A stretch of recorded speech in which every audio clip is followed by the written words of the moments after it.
If you're thinking about buying a fairway wood right now, there's a very real chance you're gonna choose the wrong one. Even if you're choosing from one of the most iconic fairway wood brands to ever hit the game. So what are these costly mistakes I see golfers make year after year? And more importantly, have TaylorMade been making such good fairway woods for so long that actually one of the oldest fairway woods in this lineup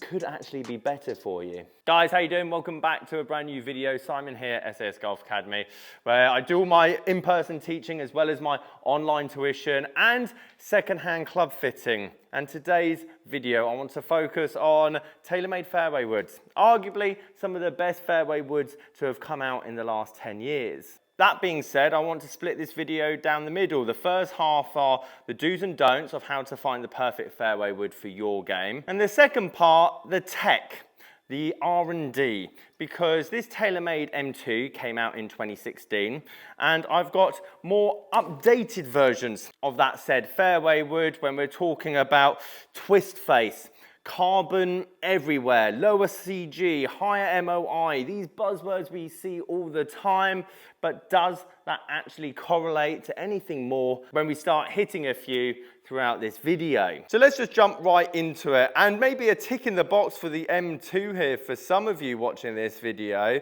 and it's the sense that this isn't a TaylorMade problem as such, but just the industry. Fairway woods have definitely got bigger over the last decade or so. And I'm going to talk about the pros and cons of that and why manufacturers are doing this. But I chose this Stealth Plus, the one middleman of these 5 woods, and again we'll talk about lofts in a second, because this is actually a smaller head design than the original, or let's say the standard Stealth. But if I put that, let's say, smaller head design, I think it's around 175cc, this M2 on the left here is about 165cc. And back in the day, 2016, this was the forgiving model. This was your beginner fairway wood, your high launching, forgiving design. And to be honest, it's probably a reason why actually so many people around this era, or let's say amateurs, were using ping fairway woods because they were wider, they were larger, they were higher spinning, higher launching. But in the same breath, and even to this day, TaylorMade is the most popular fairway wood used on tour. Big doesn't necessarily mean control, especially when you're trying to hit these things off tight lies. To give you some kind of understanding, this on my right here is the QI10 Max. It's the largest fairway wood head that TaylorMade's ever brought out. And this now would be your very high handicapper, high forgiving fairway wood that'd be fitted, compared to, let's say, 10 years ago when this was what would have been used in the club fitting. They go, oh, high handicapper, need forgiveness, use this. So let's move on to loft. I have a 5 wood here, and there's a reason I have a 5 wood and why so many golfers nowadays want 5 woods. And it's because the balls change a lot. The balls nowadays are so much more lower spinning, harder in terms of compression, whereas back in the day, let's say 30 years ago, for example, the ball was so soft. Amateur golfers, 18 handicap golfers would have 3 irons in the bag, 2 irons in the bag, because the ball was so spinny and so soft, you could get away with having such a low lofted club in your bag. That is not the case anymore. You need a lot of club head speed to be able to wield a 3 wood. 3 woods nowadays are going very far with very fast players, and it's also why so many pros are also opting to have higher lofted fairway woods, because they're looking these clubs to hit into long par 5s. The majority of golf course design now is to catch out those high speed players with bunkers at 290, 300. Therefore, 5 woods with the modern day ball are almost producing old school 3 wood numbers. And we're going to talk about ball speed and efficiency with this, what could be considered a classic now, with little technology compared to my others. But realistically, how much difference has it made? If you've just started the game and you haven't even got a fairway wood, just get a 5 wood. Just save yourself some time and heartache for the very minimal difference in distance. And sometimes people hit 5 woods further than 3 woods. it's going to be so much more consistent for you. The whole job of a shaft, and let's just say roll up regular flex and stiff flex and X stiff all into one basket, because there are different variations and kick points and weights and so on and so forth. But the softer flex in general adds loft, so it bends this way.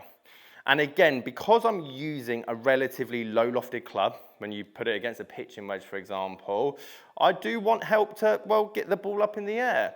It's also why I've just recommended 5 woods to a lot of you. So a softer flexing shaft is going to help the ball into the air, even on bad shots. And unlike the driver, where it's teed up, and a lot of us can get a good strike being a bit more, let's say, neutral, a bit more on the inside, that same path, that same swing from, let's say, here, potentially means we're going to start hitting the ground heavy. It's not always the case, but as I said, I fit some people into regular flex 5 woods or 3 woods and stiff flex drivers. Why? Because when they're, let's say, coming neutral or more on the inside, their bad shot tends to be left. A stiffer flex shaft not only will, let's say, keep the launch down to give them more distance and keep the spin down, actually keeps the club face open. The stiffer a shaft, the less torque typically, which means if it's got less torque, that face is going to stay open more on the way down and not close. But when that golfer goes to hit this ball off the deck, guess what they're going to do? They're not going to hang behind it. They're going to get steeper. And if they get steeper, they're potentially coming more out to in. It's not a bad thing, and to be honest, it's why I teach a lot of people to fade a fairway wood. Try and slide it left to right rather than get stuck on the inside. But it's why I feel sometimes a regular flex fairway wood suits this particular shot now.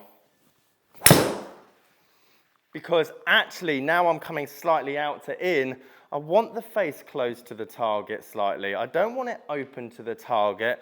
Not only that, I want to make sure the good shot and bad shot gets up in the air. Again, as a testament of how low spinning balls are generally nowadays, this is a 5 wood regular flex in my hand, and that is very low spin. That's almost gone 270, and I appreciate technique does play a part. But my point is, if you're a fast golfer and for whatever reason you grab a hold of a fairway wood, you put the same stiff flex shaft or X stiff shaft, let's say, in your hands and it just leaks low right, don't be afraid to put a weaker flex of shaft in your fairway wood. As a rule of thumb, if it's going high and left, get a stiffer flex shaft. If it's going low and right, get a weaker flexing shaft. And don't just feel like you have to get the same kind of shaft and profile for every single club in your bag, because we don't swing them all the same, as much as we try to, however. The last factor is how a club sits and looks. I like smaller fairway woods, like the old school ones. This one sits so tightly to the ground, and I feel like even out the rough, I'm going to be able to glide this club through like a knife through butter. And the good thing is, as manufacturers obviously have slightly increased the club head size so they can claim more forgiveness and also get higher launch, which for most golfers is probably a bonus. They also bring out more head designs, as I explained. So you can get lower spinning ones like the Stealth Plus, or the more forgiving ones like the Standard Stealth, or the QI35 Max. Right, let's talk technology, especially when we get into the comparison now. I'm going to swap the shafts over so it's all similar. Sadly, this M2 is fixed, so I have a standard regular flex in here. But the reason I want to talk about tech is that TaylorMade bought Adams. I'll leave the article here on the right hand side, and there's a lot of similarities between old school Adams fairway woods and hybrids and the more modern day TaylorMade woods that we see here. My point is, if you're just starting or you want the perfect entry point fairway wood, Adams is your go-to. They feel and sound similar to, let's say, the more modern day TaylorMade woods. Not quite like the ones over there that are quite expensive, but around this kind of era of fairway woods. And I'll tell you the difference, but for £30, £40, Adam fairway woods and hybrids, you can't really go wrong because TaylorMade have built a brand on that kind of technology. So we have the TaylorMade M2 here. It goes for around £80, probably in poor condition, £100 in good condition, and it looks great. It looks classy. As I say, For the more modern day game now, I would say this head's designed for more of the better golfer. That approach into a long par 5, for example, that shot shaping fade that they want to try and curve into the flag. Touch out the heel. So I would put this down to the more mid-handicap golfer, low-handicap golfer. One thing I would say, tailor-made woods do sound great. Ping ones sound pingy, tinny almost. The amount of carbon and mechanics that they put into the head, they just sound solid. And that was nearly missed the face, yet the forgiveness wasn't too bad, I must say. That was well struck. Very good indeed. So now we're jumping up 5-6 years in technology. We've got twist face now. We've got speed pocket, even though the M2 kind of had a speed pocket. We've got the Stealth Plus, so it's the lower spinning version of the Stealth series. And again, closer, I should say, in head size to the M2. There's a reason I chose that. So we see this kind of steady progression in head size, and does it make a difference? Do I see anything? Now we'll talk about prices as well, because we've got more availability. This is a newer club. There's more of them out there in circulation, obviously more expensive. But again, a decent M2 is going to be around £100. This Stealth, for example, in good condition, £120, £140, £150. 5 woods obviously are going to be more expensive. That is a lovely sounding fairway wood. But again, a factor that I have to do with these videos, and again, we're just talking about tailor-made here, but 5 years after release of any club, driver, irons, fairway woods, is kind of this perfect point of loads of stock still out there in good condition that isn't falling apart, but they've lost all their retail price. I don't feel like I can hit it any better than that one, to be perfectly honest. I might as well just stop there with the Stealth. A touch out the hill, but luckily the loft that I have here and the amount of spin that this regular flex is giving me kind of helps it climb into the air. And I'm not surprised TaylorMade is one of the most popular brands when it comes to fairway woods, as that was my Sunday best. The red dot at the top there, that almost hit the hosel of this Stealth Plus, and there's all of about 10 yards between them. Now I feel warmed up. I feel like I should just hit one more with the M2. That is about right. I mean, I've absolutely ripped that. I've hit that even harder than the last two. It's one of the reasons I always say human testing is somewhat flawed, is that there's so many variances in this game. Club path plays a part, angle attack plays a part in my spin, so many different variables. However, that being said, I feel like the Stealth looks the better address for me. I like the way it sits on the ground. And unlike the Stealth Driver series, where everyone was kind of off put with the bright red face, this from the top is actually one of the most stunning TaylorMade fairway woods out there. Again, there's something about all black clubs, and there's definitely an argument to say the M2 is also one of the most best looking fairway woods to have ever come out. But just notice I had to get the low spin head of this fairway wood to resemble the shape that I actually like, which was just your typical old school forgiving fairway wood back in the day. 185cc, and again, it's interesting now because now we've got a weight at the front of the face, whereas the Stealth Plus had a smaller cc, but a weight at the back, and it's this constant yo-yo effect. Does any of this stuff actually make any difference whatsoever? I do think this thing looks sleek, it does look good, but in a practical sense, on a sunny day, I feel like this color scheme just merges a tiny bit too much just into what I'm hitting off of. And again, just like the other two, feels great, sounds phenomenal. Bob Rotella always says, if you can't visualize a shot with a certain club, then don't hit that club. And it's the only downside I can see from this particular club in my hand today. Because don't get it wrong, if I had the 5-wood core model or the LS version, then I'd basically have a newer version of what I have in my hand here. And I'd hit that soft cut and I'd go, oh, what a magnificent golf club I have.